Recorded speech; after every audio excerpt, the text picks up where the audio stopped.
Autumn, 1945. Berlin lay in ruins, split into sectors where Soviet patrols, English and American soldiers roamed, and at night all sorts of shady characters, former collaborators, speculators and other criminal rabble. Outwardly, the city seemed defeated. In reality, passions were boiling here. Conflicts of interest flared up between sectors every now and then. Intelligence services of different countries waged a covert struggle for influence, and ordinary residents tried to somehow survive among the ruins. In one of the houses, miraculously surviving in the area that was now called the Soviet sector, there was a temporary NKVD building. Under the low suspended ceiling in the corridors with shabby walls, military and counterintelligence officers bustled about, trying to establish at least some kind of order in Berlin. Here, in a cramped room, was the office of Lieutenant Ivan Petrov. Lieutenant Petrov was a man in his early 30s. His short stature was offset by a heavy, penetrating gaze. His eyes, accustomed to detail, seemed almost black. He had fought on several fronts and distinguished himself in the battles for the fortress city of Königsberg. Quiet by nature, but decisive when it came to threats to his country. This constant combination of qualities made him indispensable in the NKVD structure, especially in post-war Germany, where it was necessary to be able not only to notice details, but also to quickly piece together fragments of truth. That day, Petrov was sitting at a narrow table littered with reports. The smell of damp plaster and tobacco was intoxicating. The staff clerk brought in another folder. On the cover was the following: the case of the unexplained murders of partisans. The lieutenant winced. Unexplained murders, so the criminal either covered his tracks well, or had connections that allowed him to slip through the cracks of justice. However, something inside Petrov trembled. The word partisan was associated with courage. He remembered how during the war, detachments of Soviet partisans attacked the enemy, destroyed German trains, and sometimes broke through to their own. Many of the partisans, when the war came to an end, either returned to their hometowns or continued to serve. Some in the army, some in the organs. Now someone was methodically killing these former partisans, who had already become NKVD employees. The question, why? The lieutenant pulled the folder towards himself. 3 murders in the last few weeks. All in the evening in courtyards or alleys that patrols rarely reached. Witnesses either did not see anything or were afraid to talk, but the victims had a common feature. They participated in some subversive operations in the territories occupied by the Germans. And now it was as if someone was cleaning out their ranks. While Petrov was trying to put the big picture together in his head, quick steps were heard in the corridor, and the door to his office swung open. "Comrade Lieutenant, you are urgently needed by the authorities," the excited employee blurted out. It started, Ivan thought, getting up from his chair. The report on the series of murders had to reach the very top, and now, apparently, his next assignment is not just anywhere, but to the darkest back alleys after wartime Berlin. Petrov's boss was Captain Krarovtsov, a middle-aged man with a slightly gray fringe and hard lines around his mouth. Krovtsov's office was located in the former office of some German office. A massive carved table, peeling wallpaper. There are blackout curtains on the window. "Lieutenant Petrov," the captain began. "We have an emergency. Over the past month, 3 former partisans have been killed, now collaborating with us and the NKVD. Moreover, they were killed at different times, but the actions were very similar in style." Petrov nodded silently. "There is a possibility that some ghost from the past is behind these murders. A man who survived the purges of 1937, Kravtsov continued. "Perhaps this is one of the versions, we have not yet we know, but we have a clue in the archives. His name is Andrei Romanovsky. According to old documents, he was a Chekist, then accused of treason and sentenced to death. However, the new archival fund indicates that his sentence was not executed, he simply disappeared." Petrov raised his eyebrows. The sentence was not executed in those days. This sounded unusual, almost ridiculous, because during the years of the Great Terror, executions were carried out strictly and without hesitation. How could such an important procedure be missed? "Of course," Vedisov added, "all this is still a hypothesis. But we have reason to believe that Romanovsky is connected with Western intelligence agencies and, moreover, is taking revenge on his former colleagues, the very ones who once believed in his guilt or reported him," added Petrov. "And the task is to find out who is behind these murders, to uncover the connection with Romanovsky or another person. If this version is confirmed, take the traitor alive. You know yourself, we now have difficult situation. Open executions are undesirable, and reconnaissance may be more important." Petrov understood the complexity of the assignment. In post-war Berlin, there were many agents from the Abwehr, which had reoriented itself to work with the British and Americans, who had captured Nazis trying to disappear. And if Nektor Romanovsky was playing a double game, using chaos, then this could backfire not only on the NKVD, but on the entire Soviet presence in Germany. "Proceed immediately," finished the captain. "You have an operational group and access to some archives. Act decisively, but wisely, Lieutenant." "Understood, Comrade Captain," answered Petrov clearly. He was ready for the challenge. And although inside he felt a pang of anxiety, because the story concerned past years, repressions, strokes erased from memory, Petrov understood that the truth must be established. First of all, the lieutenant went into the depths of the headquarters office, where new and old archives were kept. The post-war time brought a huge layer of documents taken from Nazi institutions, as well as scattered data on Soviet operatives, partisan units, and internal affairs, were sent to Berlin. Most of the papers had not yet been sorted, and the cramped cabinets were in complete chaos. Folders were falling out of the overcrowded cells. Dust swirled with every touch. A fragile archivist girl, Klavdia, agreed to take the lieutenant to the necessary shelves. She led him along a long corridor and stopped at the packed shelves. "Somewhere here." The folder with the Romanovsky case should contain the 1937 sentence, as well as evidence of his connections. "But keep in mind, it's a complete mess, you might have to search." Petrov sighed, seeing mountains of waste paper. However, he was ready. Having found an old dusty chair, he began digging. Hour after hour he leafed through papers, interrogation reports, extracts from orders, arrest reports. From time to time he came across familiar names of those who later fought heroically, while others, on the contrary, were repressed. Finally, closer to the evening, he came across a thin folder. On the cover, in neat handwriting, was written Romanovsky Asti State Security Lieutenant Nomir's case. Petrov opened it. Inside were several yellowed sheets of paper. A decree on execution, dated the end of 1937. A couple of witness statements. But the main oddity was that the certificate of execution of the sentence was missing.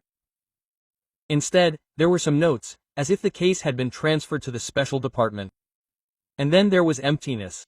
"So, it's not that simple," Petrov muttered, collecting copies. Someone had concealed the information that Romanovsky had not been executed, or he had been, but a substitution had occurred. However, one detail was striking. The file mentioned that in the second half of the 30s, Romanovsky had traveled to Western Europe under diplomatic cover. Even then, a connection could have been established with intelligence, including the Abwehr, which was active in the pre-war period. It was mentioned that Romanovsky had enemies of the people in his immediate circle, but he himself had disappeared. Everything indicated that he could have been collaborating with a foreign party for a long time. Having thanked Klavdia for her help, Petrov collected the materials and headed to his temporary home, a room in an old building not far from the headquarters. Tomorrow he was to meet with people who knew the dead partisans and collect new testimony. In the morning, the lieutenant examined the crime scenes. The first case was a small courtyard in the Alexanderplatz area.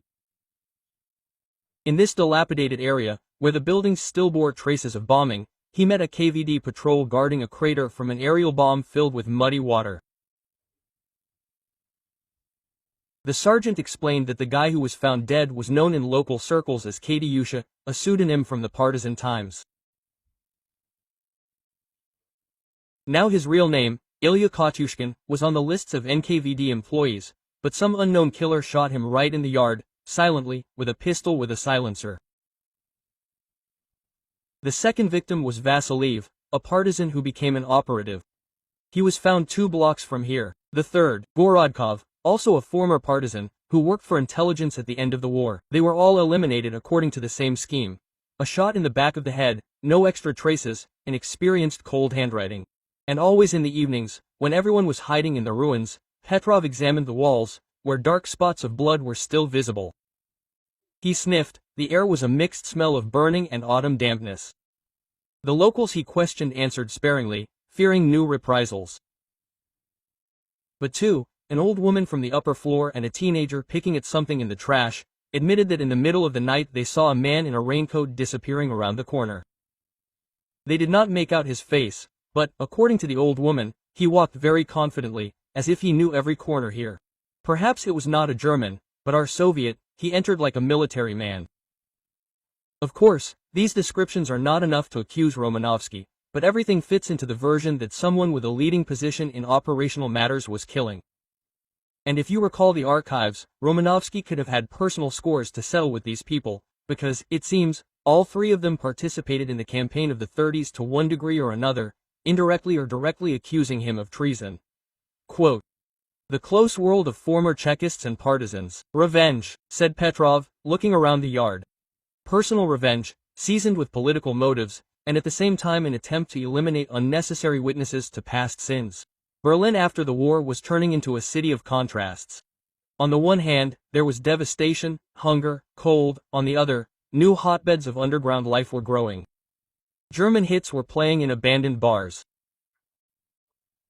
Officers of the occupation armies relaxed with whoever they could, and the black market flourished, trading in everything from canned goods to stolen awards. In such an environment, it was easy to hide or find the right people. Petrov received an anonymous note. "Ask at the Zumwaltentrum bar on the southern outskirts. They are looking for a man with the dead eyes of a former Chekist." The style of the letter turned out to be strange, as if written in a hurry. But the Zumwaltentrum bar really did exist. It was located at the very end of a narrow street, once an industrial zone. This name, something like an old tower, hid a half-abandoned tavern, where, according to rumors, all sorts of dubious elements huddled together. Petrov and a couple of plainclothes operatives went there in the evening. The street was drowning in darkness. Here and there kerosene lamps were burning, spots, dark walls. Yellow islands of light. The door of the bar turned out to be massive, wooden, with a crooked nail driven in instead of a handle. Inside there were several tables, a semi-dark atmosphere, the smell of cheap schnapps. Quote, "Behind the counter stood an elderly German with a tired face. "A.N.T., he muttered, seeing the people who entered. One of the operatives pretended to be looking for alcohol. Petrov looked around. 2 men were sitting at the far table. One German looked thin, with a torn sleeve, the second, strongly built, with a shaved head. It seemed that no one was smiling. Their faces were hard. A huge shepherd dog was lying in the corner, occasionally opening its eyes. Soon the lieutenant seized the moment and, approaching the bar owner, asked in a half-whisper if a certain Russian had ever appeared there, perhaps a former military man. The latter shook his head nervously, but a slight gleam in his eyes told Petrov. The bartender knew more than he was saying. "Don't be afraid," the lieutenant said quietly, switching to broken German. "We'll pay. We need to find a man who is dangerous to everyone. Quote, calls himself Roman. Maybe Romanovsky?" The bartender looked away. Then, apparently deciding that talking to a Soviet lieutenant was fraught with consequences, he nodded toward the far room.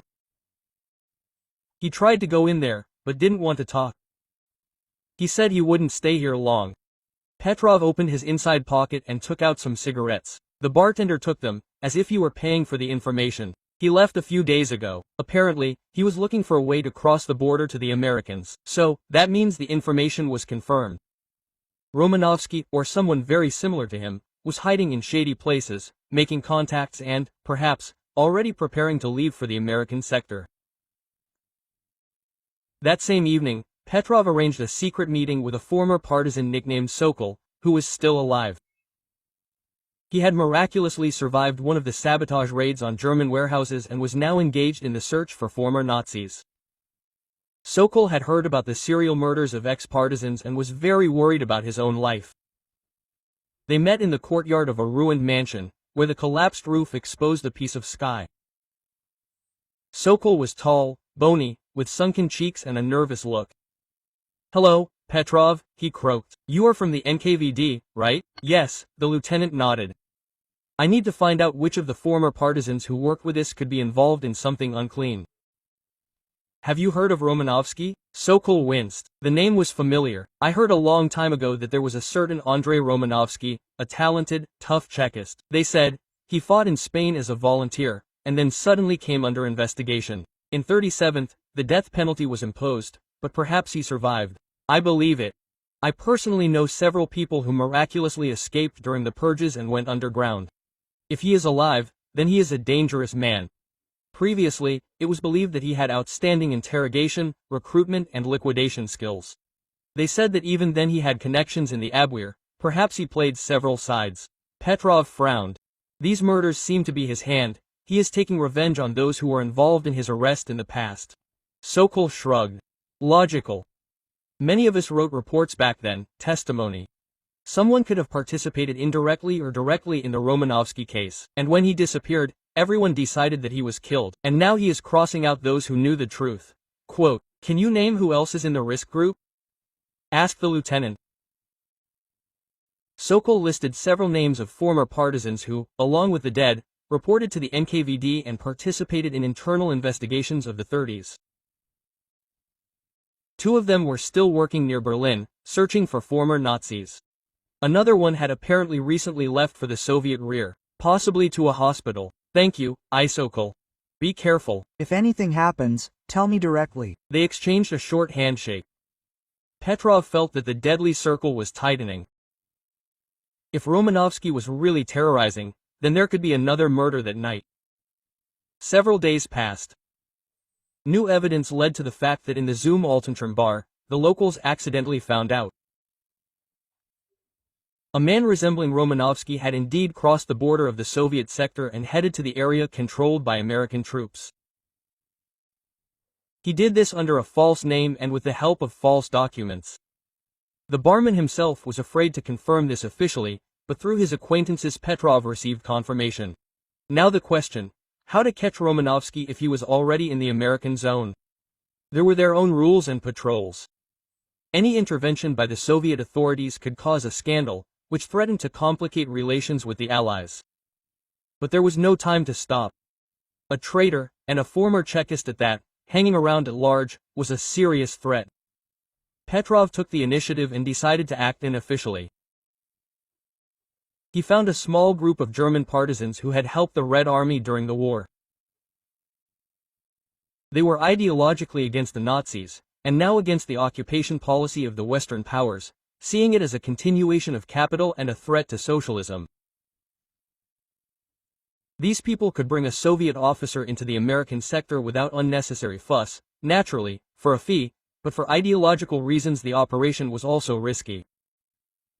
However, Petrov understood that official channels were too slow.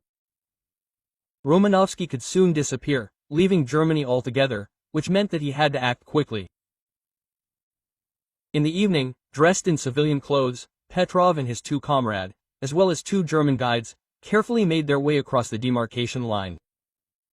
The American checkpoint was at the other end of the street, and the patrols did not notice the group walking through the ruins of the courtyards. In the middle of the night, they found themselves in a block where there had previously been German residential buildings, now partially occupied by the Americans as warehouses.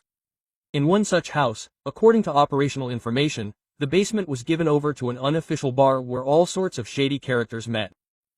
And it was there, perhaps, that Romanovsky wandered in search of new connections or patrons.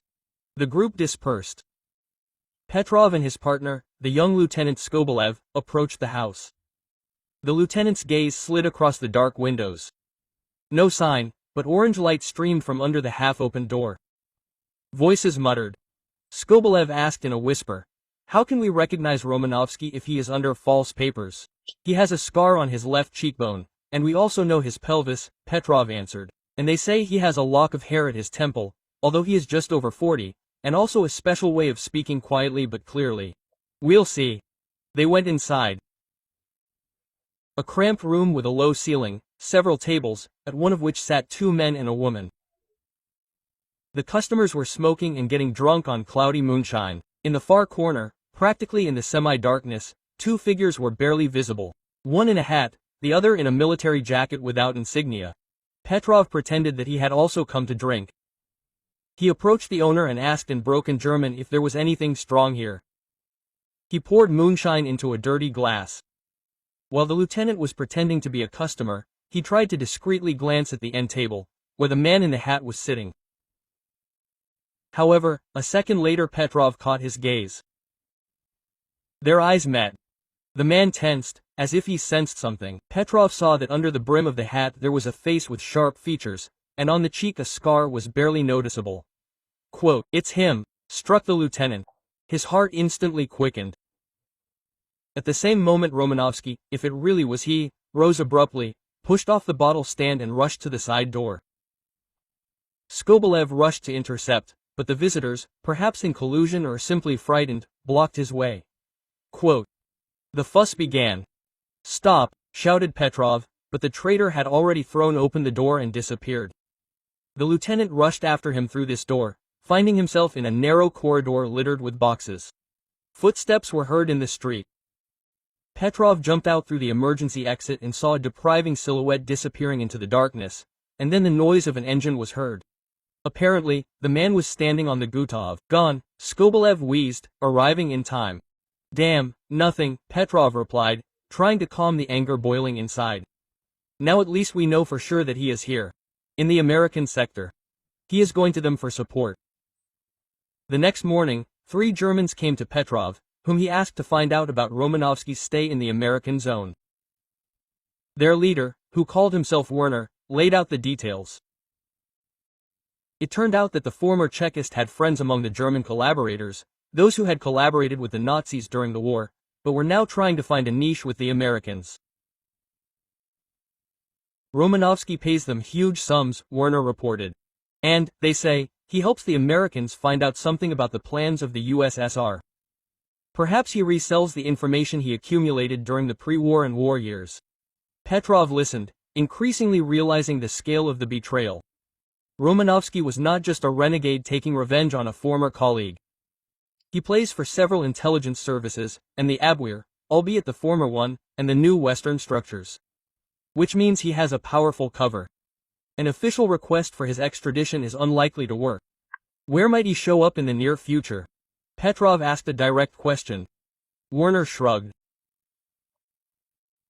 They heard that he was preparing to leave Berlin, possibly through Tempelhof Airport, but he could also choose more secret routes, underground tunnels or trucks under diplomatic cover.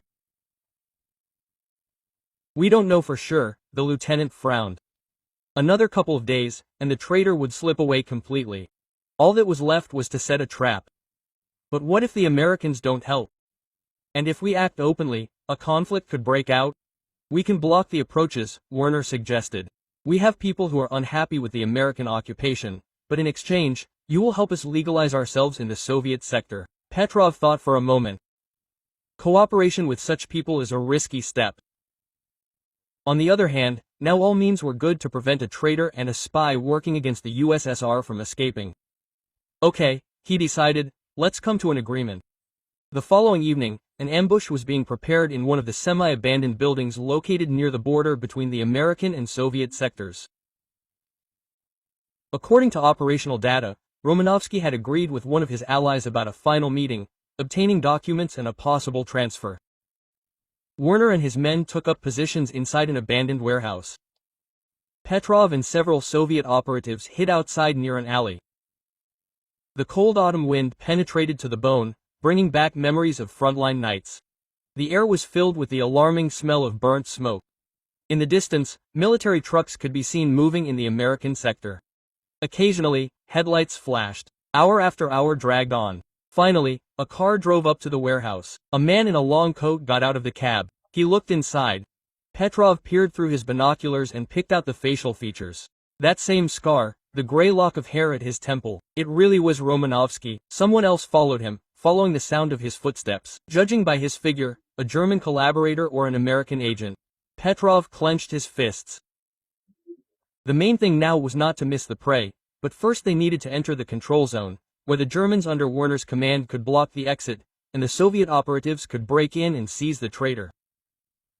The lieutenant gave a signal to his men. Romanovsky must have sensed something or was simply cautious. He began to look around, as if sensing a trap, but his companion seemed to be reassuring him. Then the former Chekist decisively moved deeper into the warehouse. This was a sign to attack. "Let's go!" Petrov shouted, jumping out of cover. At the same time, Werner's men blocked the back entrance, and the operatives the main entrance. They surrounded Romanovsky, their boots screeching on the concrete floor. He pulled out a pistol, shots cut through the silence, bullets bounced off the walls. One of the Germans was hit in the shoulder. However, the hunters had the advantage in numbers. Quote, "Romanovsky, throwing down your weapon," Petrov shouted loudly.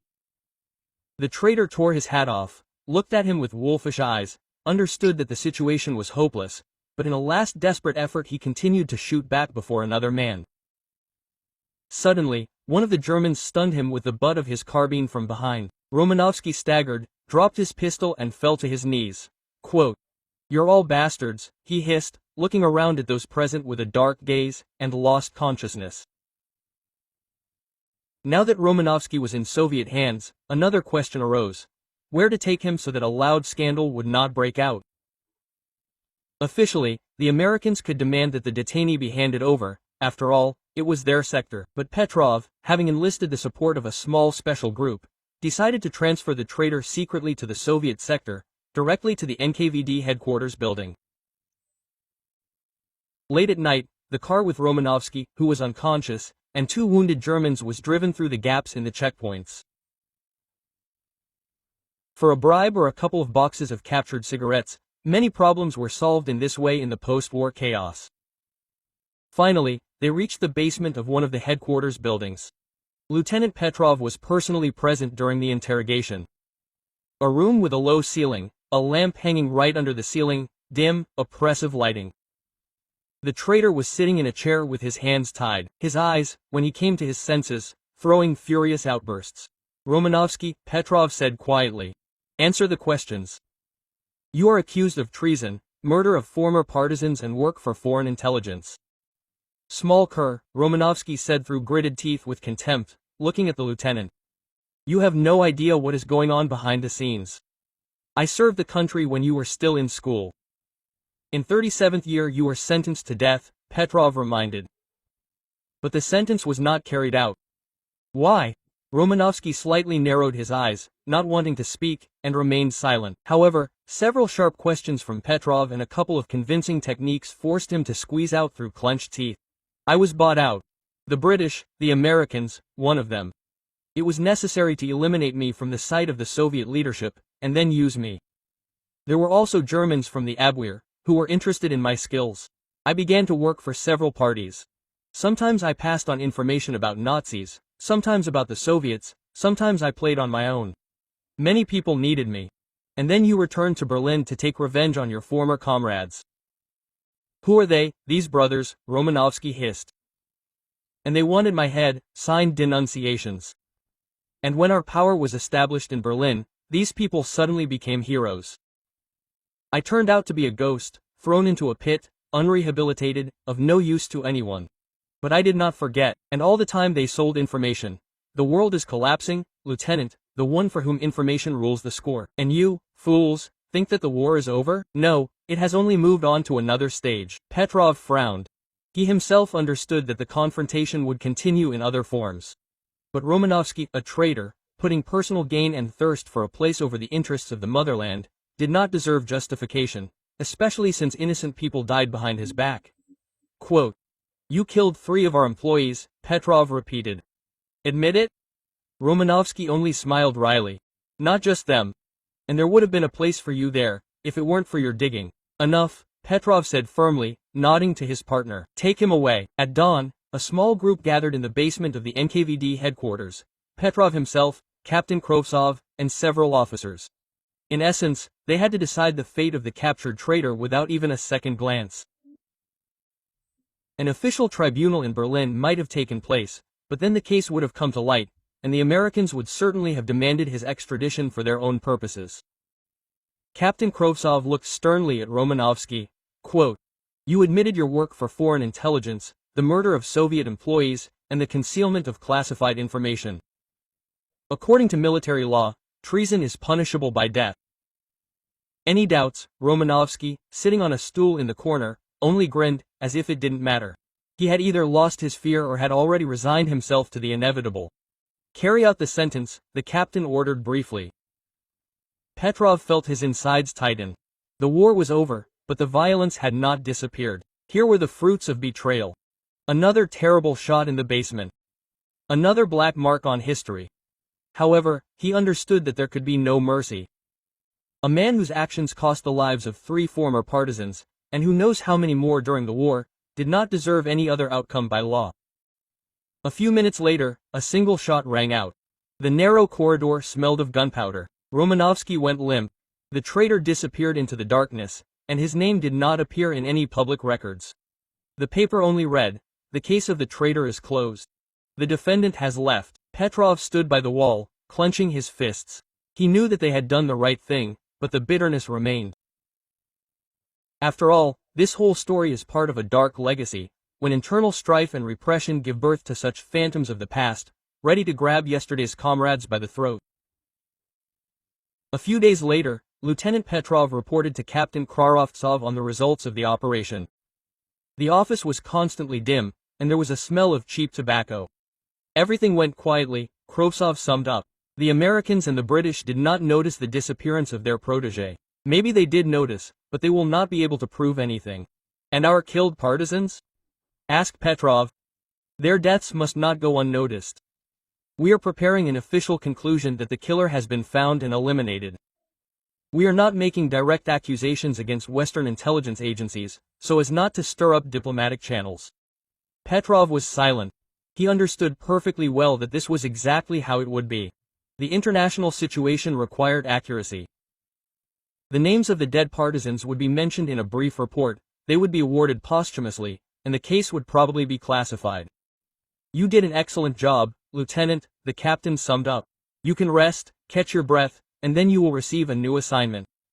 Relief and bitterness mixed in Petrov's soul. The investigation had come to an end, and the traitor had received his well-deserved punishment. But the lieutenant had a heavy premonition. There were many more such stories ahead. Berlin and all of East Germany were filled with ghosts, former Nazis, collaborators, and Soviet renegades, ready to cooperate with even the devil for the sake of profit. The struggle for influence was just beginning, and it was destined to develop into long decades of cold confrontation. Not far from the headquarters building there was a broken lamp, under which Petrov liked to stop for a while after work. In the evening he went outside, took a tattered party cigarette from his pocket, and was left alone with his thoughts. For some time he looked at the snow-gray sky, inhaled the damp air. He remembered the years of war, operations, battles, the loss of friends. How much evil had to be endured in order to stand here now, in a half-destroyed city, but still on the side of the winners. And now it turns out that the enemy is not only from the Nazis, but also in his own ranks, in the person of old traitors, and they have to be thrown out into the darkness of tribunals. Someone's boot creaked on the rubble. Coming out of his reverie, Petrov saw the assistant sergeant. He saluted and handed over a letter. Comrade Lieutenant, this is from Personnel Department. You are being summoned to Moscow to report on the operation that has been carried out. Quote, Petrov nodded, putting the letter in his pocket. Moscow. Maybe there he would find refuge from the Berlin nightmare for a while, or maybe, on the contrary, he would plunge into even more complex intrigues. But an order is an order. The faces of the dead partisans, Romanovsky's 3 victims, and the fury that shone in the traitor's eyes floated before the lieutenant's eyes. If someone had looked into the matter more thoroughly in 1937, perhaps many tragedies could have been avoided, he thought. But history knows no subjunctive mood. Now the ghost from the past was over, and Berlin lived on, simultaneously rebuilding itself from the ruins and plunging into a new invisible intelligence war. Another month passed. Snow covered the black earth of Berlin's courtyards for the first time, and dim lights came on in the windows of the Soviet barracks. They said that among the soldiers there were rumors of the capture of a dangerous traitor, but no official news was given.